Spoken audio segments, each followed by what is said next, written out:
Advocate Sandeep Kagde यांचे कर्मयोगी institute of technology येथे कायदा आणि समृद्ध युवा या विषयावर व्याख्यान संपन्न. कर्मयोगी इन्स्टिट्यूट ऑफ टेक्नॉलॉजी शेळवे तालुका पंढरपूर येथे ॲडव्होकेट संदीप कागदे यांचे कायदा व समृद्ध युवा या विषयावर व्याख्यान संपन्न झाले. प्रथम वर्षामध्ये प्रवेश घेतलेल्या विद्यार्थ्यांच्या सर्वांगीण विकासाच्या दृष्टिकोनातून प्रेरणादायी व्याख्यानाचे आयोजन करण्यात आले होते. यावेळी कार्यक्रमाची सुरुवात दीप प्रज्वलनाने झाली. ॲडव्होकेट संदीप कागदे यांचा सत्कार महाविद्यालयाचे प्राध्यापक नागेश तिवारी यांच्या हस्ते करण्यात आला. महाविद्यालयाचे उपप्राचार्य प्राध्यापक जगदीश मुडेगावकर यांनी ॲडव्होकेट संदीप कागदे यांचा परिचय करून दिला. ॲडव्होकेट संदीप कागदे यांचे शिक्षण BSc LLM सेट नेट असे आहे. त्यांना विश्वभूषण डॉक्टर बाबासाहेब आंबेडकर प्रतिष्ठान पंढरपूर यांच्या वतीने विधिज्ञ राज्यस्तरीय पुरस्कार देऊन गौरविण्यात आले आहे. त्यानंतर ॲडव्होकेट संदीप कागदे यांनी कायदेविषयक विविध विषयावर अभ्यासपूर्ण व सखोल असे मार्गदर्शन विद्यार्थ्यांना केले.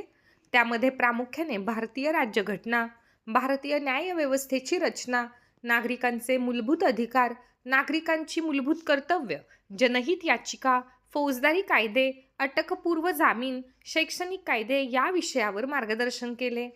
त्याचबरोबर जिद्द, चिकाटी, सातत्य, परिश्रम यांच्या जोरावर आयुष्यात खूप मोठे यश संपादन करता येते असे मत ॲडव्होकेट संदीप कागदे यांनी व्यक्त केले. त्याचबरोबर स्वामी विवेकानंदांच्या संकल्पनेतील युवक तसेच समाज व राष्ट्र बळकटीकरणामध्ये युवकांची महत्त्वाची भूमिका याविषयी मार्गदर्शन केले. प्राध्यापक अभिनंदन देशमाने यांनी आभार मानून कार्यक्रमाची सांगता केली. कार्यक्रमाचे सूत्रसंचालन प्राध्यापक कुबेर ढोपे यांनी केले. श्री पांडुरंग प्रतिष्ठानचे चेअरमन श्री रोहन परिचारक यांनी कार्यक्रमाला शुभेच्छा दिल्या.